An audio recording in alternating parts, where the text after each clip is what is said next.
Hello, I welcome you all in this presentation related with the subject fundamentals of surface engineering, and we are talking about the classification of the surface modification techniques. In the previous presentation we have talked about the one category of the processes wherein the improvement in properties is achieved through the structural modification of the surface without any change in chemical composition. And also we have talked about one type of the processes where improvement in properties is achieved through the compositional modification, and that compositional modification can be achieved through the number of approaches such as diffusion. Diffusion based approaches are the carburizing, nitriding, boronizing, vanadizing, and there is another category of the processes where the chemical composition is achieved through the use of the ions and use of the laser beam. So, we will be talking about the further two approaches of modifying the chemical composition of the surface layers, so that the required improvement in properties can be achieved. Under the chemical compositional modification for improving the required set of the properties of surface and near surface layers, the one approach is the ion implantation. So, what is done in this approach? The element which is to be introduced at the surface of the component environment enriched with that element is achieved, like argon or nitrogen.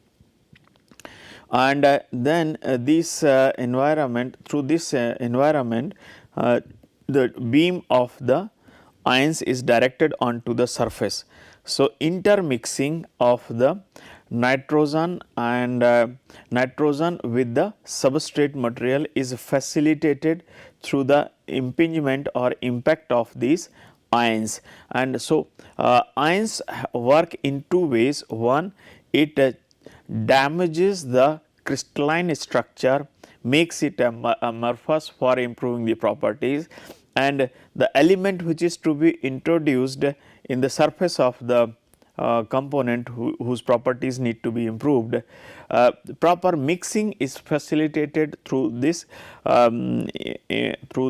impact of the ions onto the surface. So, proper mixing of the nitrogen with the matrix will be facilitated through this impact of the ions, and that and in that case it is called nitrogen ion implantation.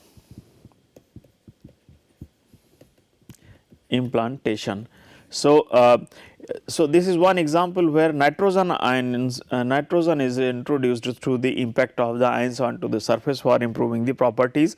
So, apart from introducing the particular element which is to be introduced, the lattice is also deformed, and a combination of both these help to improve the hardness and so wear resistance of the material. Although this kind of the improvement takes place over a very thin zone which may be less than 1 micrometer. Another approach is of the laser alloying. In case of the laser alloying for modifying the chemical composition so that required improvement in properties can be achieved, what it involves?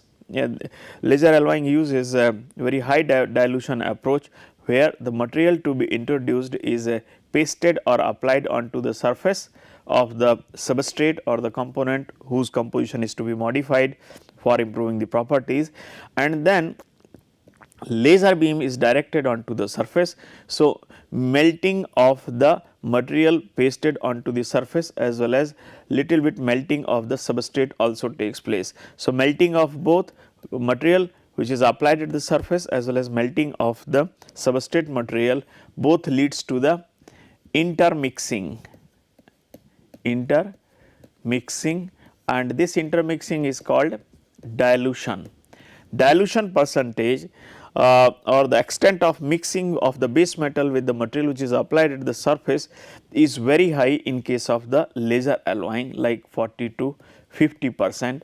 So, in this approach certainly the melting of the base metal as well as the melting of the material which is to be applied is realized for altering the composition of the surface and near surface layers, so that the required set of the improvement in properties can be achieved.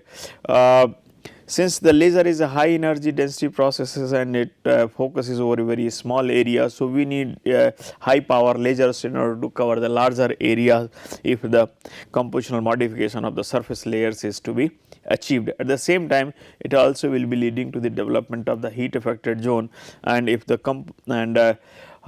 faster cooling, subsequent high cooling rates after the laser heating sometimes also leads to the distortion and the residual stress and cracking related issues of the component which is subjected to the laser alloying.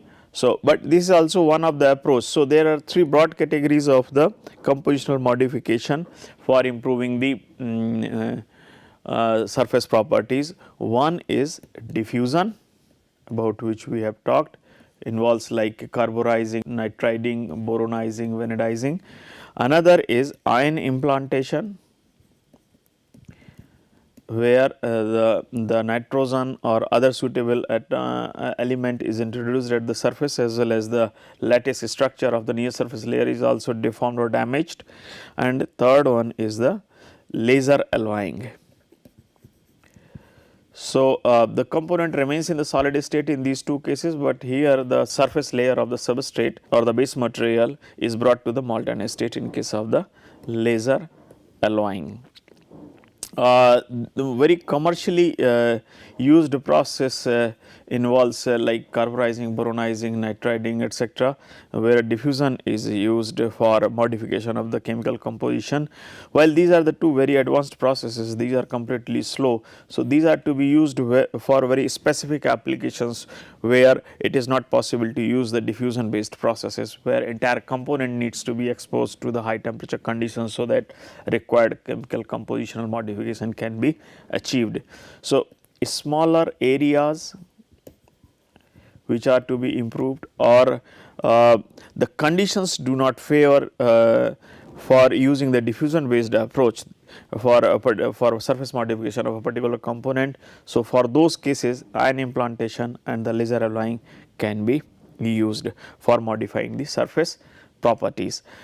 Third approach is like developing the surface layers and overlays or films onto the surface. So, various methods are used, where there are various categories under this method. One is the diffusion.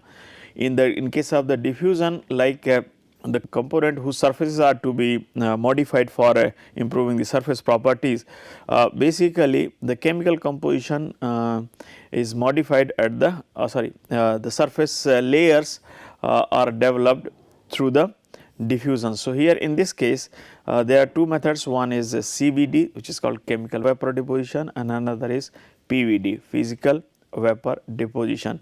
So, required elements which are to be introduced at the surface, so that it can form like titanium nitrides, titanium carbide, or the DLC diamond like coatings. So, all these suitable rich environment is created onto the surface, so that their compounds can be formed at the surface of the component. It is required that whatever film or coating is formed, that is having the good adherence with the substrate, so that it remains attached with the substrate material for imparting the required set of the properties. But these in these processes, the elements like titanium, nitrogen, tungsten, boron, etc., are introduced at the surface layers for forming the desired compounds at the surface in form of thin films.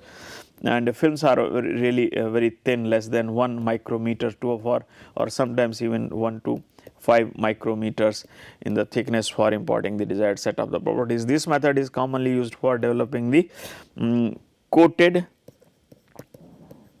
carbide tools. So, in this approach, basically thin films of these kind of the materials are developed on the surface of the tools so that they can really perform. So, tungsten carbide tools or HSS tools are coated basically using the CVD PVD processes for improving the life of tool.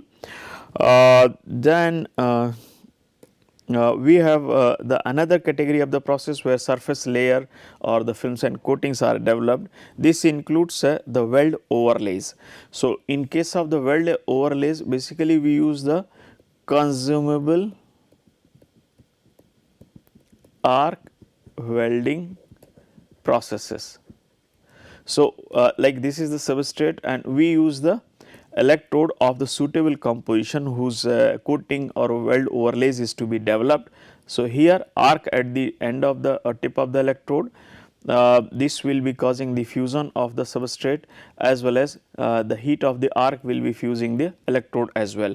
So, the metal will be transferred from the electrode to the molten base metal and one layer is developed in this way onto the surface of the substrate, and this layer can be machined out subsequently to get the required size, say finish, etc. So, the process is like shielded metal arc welding, gas metal arc welding, GMAW, gas metal arc welding, and then even submerged arc welding, flux core arc welding, and the metal core arc welding process. These are some of the welding processes where electrode is consumed in course of the welding processes for depositing the metal to be metal onto the substrate. But since in these processes the significant fusion of the base metal takes place, and because of this one, like melting of the whenever base metal melts and mixes with the filler metal for developing the weld overlays or the thick claddings, the composition of cladding is altered due to the dilution, and because of this the properties of the overlays are compromised, or we get the properties which are not as per the properties of the material which was deposited in form of the electrode. So, that is what is to be kept in mind while developing the weld overlays. One more thing, a significant size of the HAZ is also formed, heat affected zone in the base metal is also formed. So, that may be problematic especially in the case of the hardenable steels. So, this is one approach and the different kind of the processes which are used for developing the weld overlays, and very thick layer or cladding is deposited using welding based methods which may be like 5 mm to 10 mm thickness. So, especially for corrosion resistant applications or wherever primarily refurbishing is required, then material is deposited using the welding process or consumable arc welding process, so that the required properties at the surface and required dimensions can be achieved. The laser cladding is one where we use the two approaches. One is the simple where the pre-placement method means required material which is to be deposited onto the surface, means the material whose coating or the cladding is to be achieved through the use of laser, that is applied first, and then with the help of laser the melting of the material applied at the surface is melted and part of the base metal is also melted, so that after the solidification one sound coherent coating or the film is realized or cladding is realized.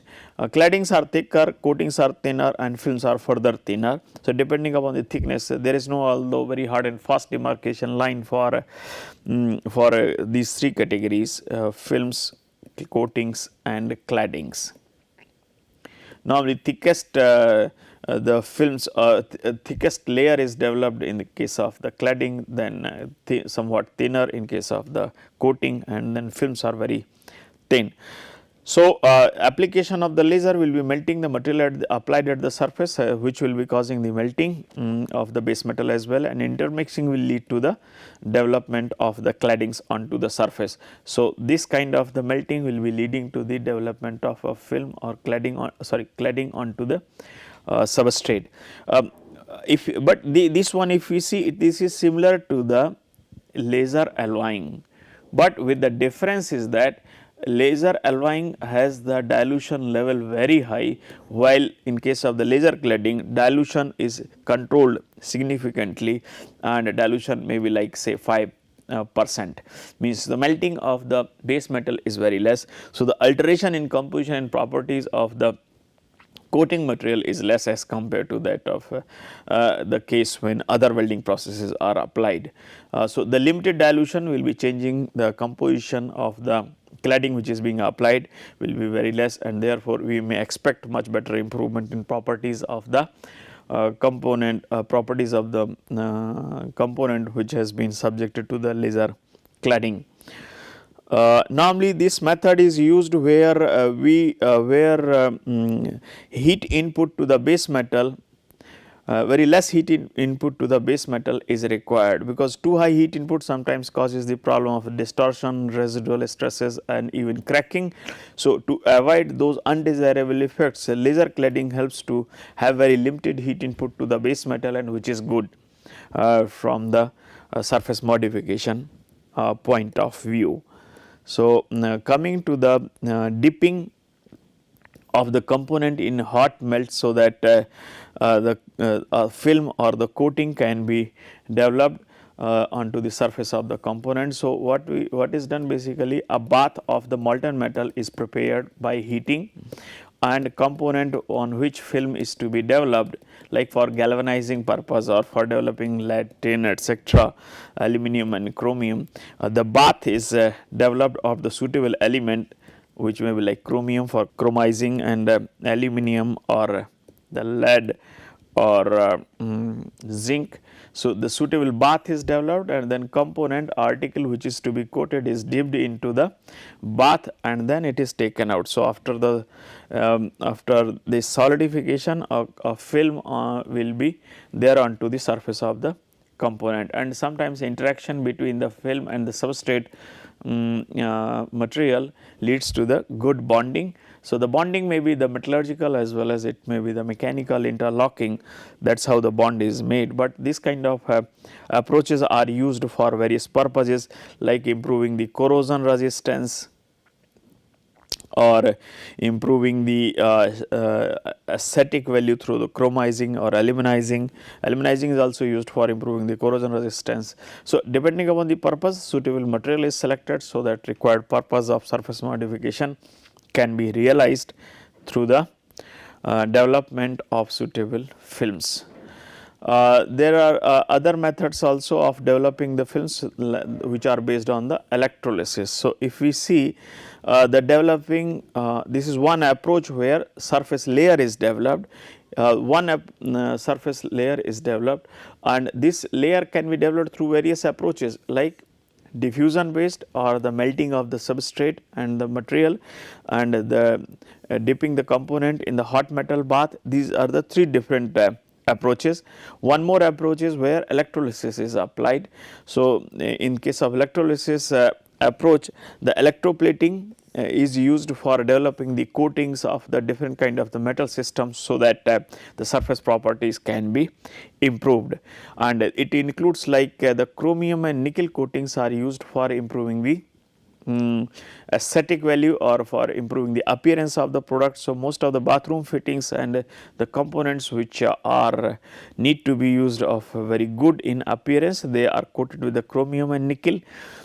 Similarly, cadmium and zinc are used for developing the coatings through the electrolysis approach or electroplating method for controlling the corrosion resistance. Copper and silver are used for improving the electrical properties of the surface electrical properties of the component, and hard chromium is used for improving the wear resistance of the surface. So, This is very extensively used for variety of engineering components for improving the wear resistance.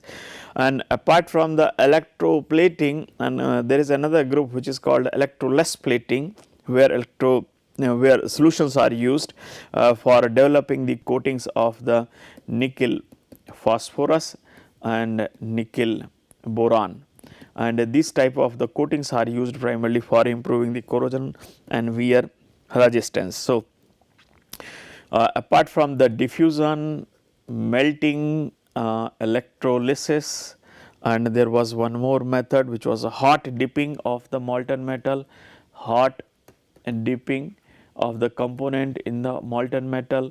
So, these are the 4 different categories of categories or 4 different approaches of developing the films. One more approach is the mechanical methods, where no diffusion or hot dipping or electrolysis or the melting is used, but basically the mechanical force is used for having the film of a particular component onto the substrate.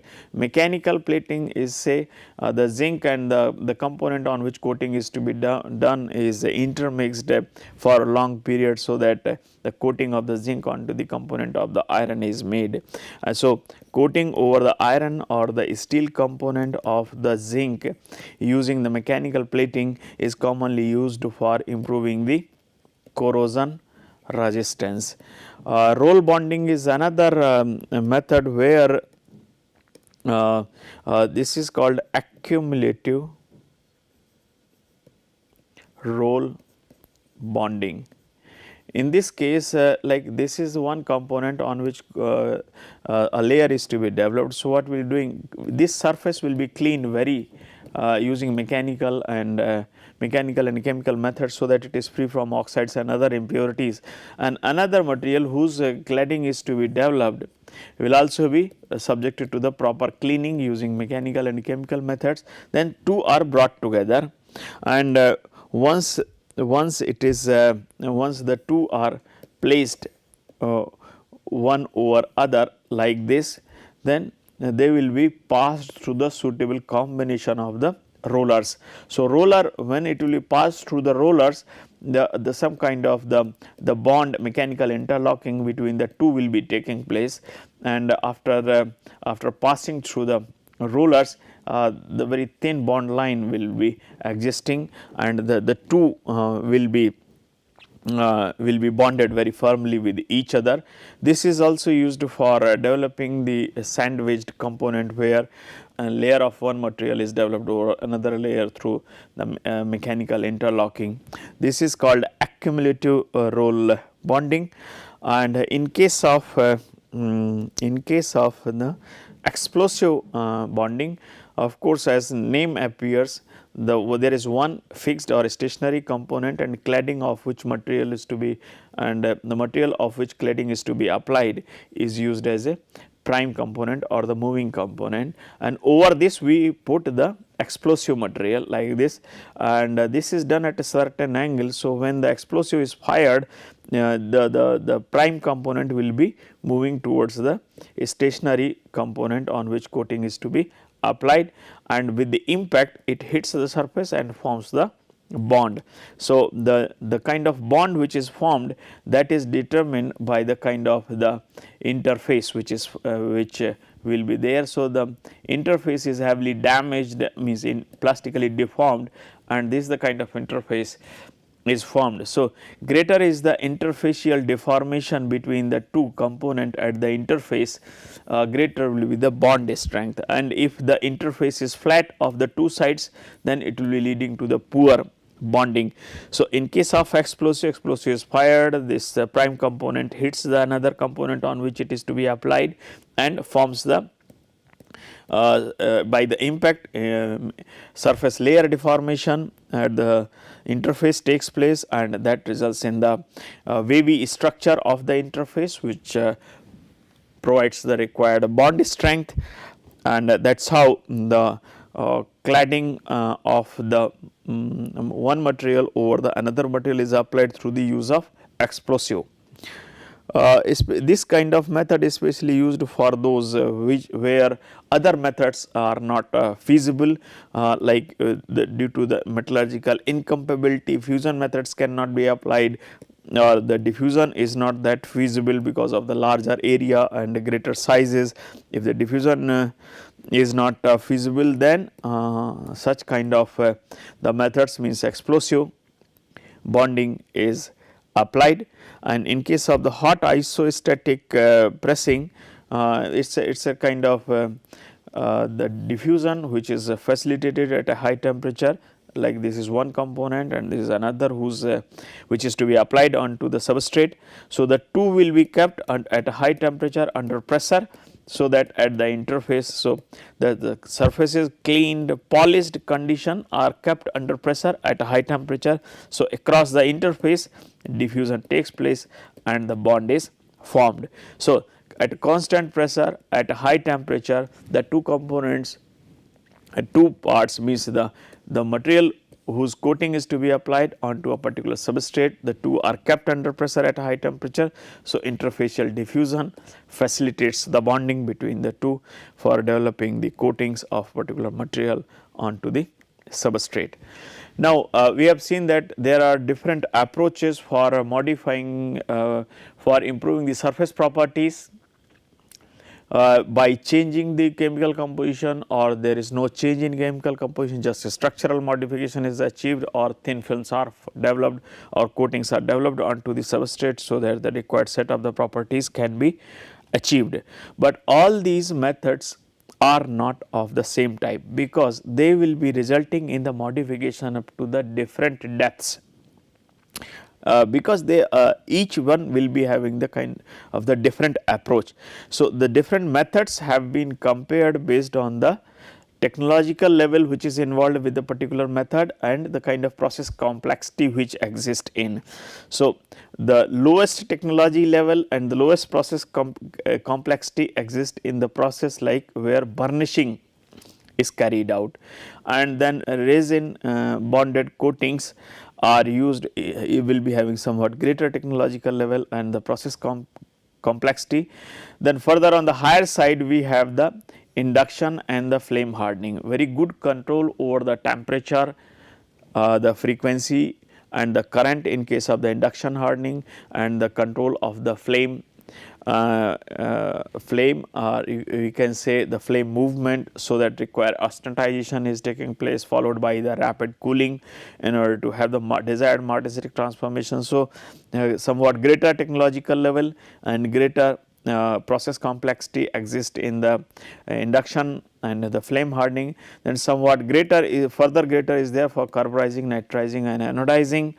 And similarly, for furthermore technological level is involved in laser cladding and dispersion coatings, pulse plasma nitriding, or that is the one other advanced form of the nitriding process, where further higher technological level and process complexity exist in.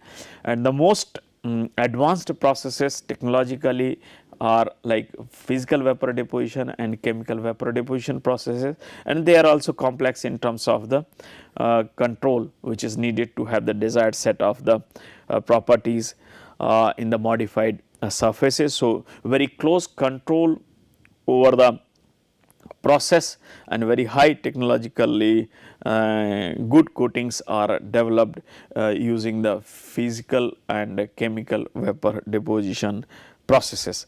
So, now here I will summarize this presentation. In this presentation I have talked about the grouping of the surface modification techniques based on the various approaches which are used for modifying the chemical composition development of the surface films. I have also tried to compare the various surface modification techniques based on the technological level and the process complexity involved related with those processes. Thank you for your attention.